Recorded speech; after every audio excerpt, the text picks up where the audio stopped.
Hello, Theater 101 students. Lana again. Good to see you again. I am throwing this video together really quick because I thought it would be easier to explain iambic pentameter kind of in person than it would be to just write it out. So I really hope this video doesn't suck. Okay, so let's talk about iambic pentameter.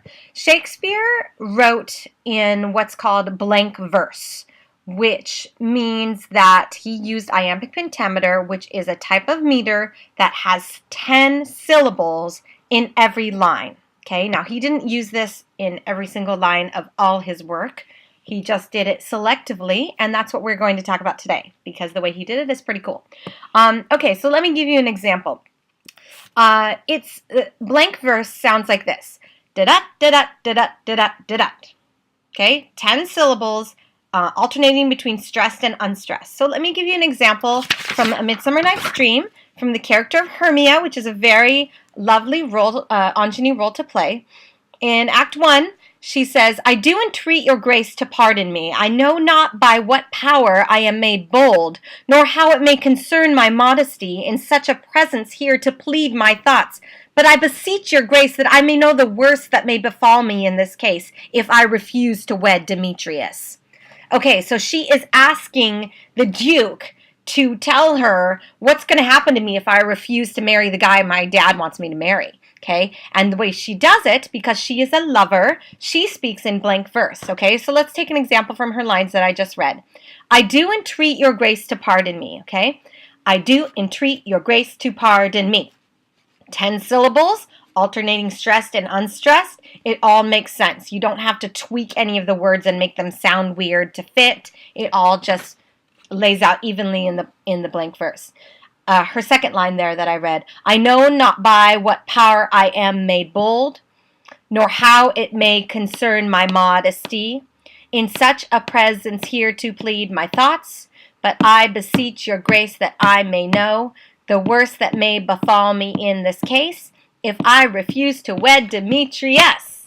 Get it? Okay, so obviously an actor isn't going to sing-songy it like that, but you get the idea that it's written out beautifully in blank verse. You don't have to play the verse to make it sound good. In fact, that sounds bad if you play the verse, but the meter nonetheless is music to the ears and sounds beautiful and lovely. Okay, now whenever Shakespeare had lovers or kingly people or some important event, he would use blank verse. Okay, so not everybody's going to speak in blank verse, but important things are going to be in blank verse, and people who live in a heightened state of existence are in blank verse. And in Shakespeare's mind and in the Elizabethan mind, certainly lovers lived in that heightened state of existence, okay? So lovers speak in blank verse. You will find, if you pick up a copy of A Midsummer Night's Dream, or if you find it on the internet, it's all over the internet, you will find that the characters of Hermia, Helena, Lysander, and Demetrius, they all speak in blank verse throughout the whole play. They are in this heightened state of mind. So do Hippolyta and Theseus. Theseus speaks in blank verse not only because he is in love with Hippolyta, but also because he is the Duke. So he is dealing with important, weighty matters all the time, and he also lives in a heightened state of existence, okay? And Hippolyta is in love with Theseus, so she also speaks in blank verse, okay? I want to give you an example from the end of the play, some lines of Theseus's. This is a famous speech of his, the Lovers and Madmen speech. He says, "Lovers and madmen have such seething brains, such shaping fantasies, that apprehend more than cool reason ever comprehends." Okay, so let's break it down with the iambic. This is what we're doing right now is called scanning it, okay? Lovers and madmen have such seething brains, such shaping fantasies that apprehend more than cool reason ever comprehends. Yep, 10 syllables each to the dot, okay? So you can see how iambic kind of plays out with these heightened states of mind. Now, Midsummer Night's Dream is an amazing example of how Shakespeare used different meters to tell us something different about each character. So we know that the lovers and the kingly people And the people in charge are going to speak in blank verse because they, like I said, have this elevated state of mind. But there are other people in the play that exist differently and they think differently, okay? A perfect example is the mechanicals. So the mechanicals are the commoners who are in the town and they're practicing a play to be performed at the king's wedding. Okay, the characters are Bottom, he's kind of the big show-offy lead. Quince, he's the one organizing the play, he's kind of like the director. Okay, and then there's Snug the joiner, Flute, okay, and a few others. And they're these commoners, they're kind of bumbling idiots, but they're cute and adorable, and we love them, okay? And they speak in prose the whole time. They do not ever speak in verse. Let me give you some examples from some of Bottom's lines, okay? Bottom. This is also from Act 1 when they are first starting to organize the play. Bottom says, "That will ask some tears in the true performing of it. If I do it, let the audience look to their eyes. I will move storms. I will condole in some measure." You see, there's no meter there. It's written out the way you would write a paragraph, okay? There is no rhythm, no rhyme. It's just a very plain way of speaking. Why? Because these are plain people. They're ordinary. They don't live in a heightened state of being. They live in Normalsville like you and I, right? We don't go around talking in blank verse all the time. No, we don't. And neither did Shakespeare's regular people, okay, on a day-to-day basis. So, the mechanicals speak in prose. Now, then we have the fairies. The fairies are something totally different. They don't live in our realm at all. They're magical creatures. They do exist in the Elizabethan mindset. The Elizabethans did believe in fairies. They believed in all kinds of magical things. And fairies are tricksters. They're not these cute little Tinkerbell types that we imagine today. No, fairies love to play tricks on people. They are mean, and they will even steal your children, your babies. So watch out for fairies, okay? Puck is the greatest trickster of them all. Fortunately, in Shakespeare's A Midsummer Night's Dream, the fairies aren't super scary, although there have been some productions that make them that way.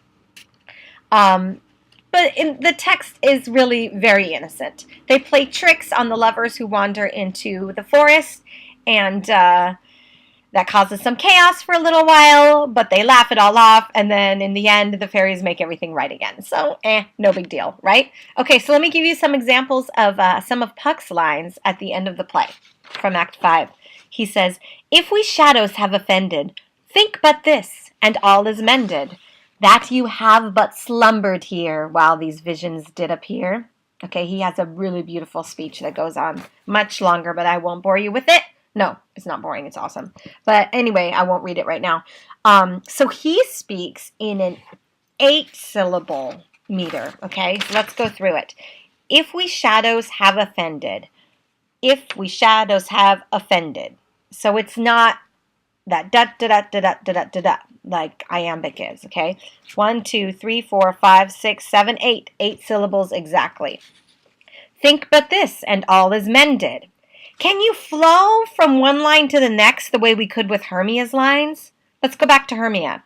Hermia says, "I do entreat your grace to pardon me. I know not by what power I am made bold, nor how it may concern my modesty in such a presence here to plead my thoughts.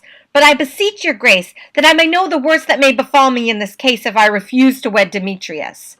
Okay, so her lines flow very easily from one to the next. You can't really hear the meter very obviously. But when the fairies speak, you can hear it. Okay, let me read Puck's lines to you one more time. "If we shadows have offended, think but this, and all is mended, that you have but slumbered here while these visions did appear." Okay, so Puck's lines sound a lot more like what? Poetry, right? The lines do not flow very smoothly from one to the next. There are commas there. It's a natural break where you would take a breath. And the rhyming is very clear. Offended, mended, slumbered here, did appear. Okay, so they have the rhyming couplets, and you have a breath in between lines. Each line is one thought, as opposed to other kinds of blank verse where the thought may go from one line to the next. Okay, so that is a good depiction there, and I hope a good explanation to you of what iambic pentameter is and how Shakespeare used it. that is by no means the end of how Shakespeare used iambic pentameter. If you go on to study more Shakespeare, you will find amazing gems in the text and in the meter that literally give us the direction for how to act a piece. It's amazing. But anyway, that's all for now. And don't forget about that 10-syllable iambic pentameter meter. Okay? Have a good day.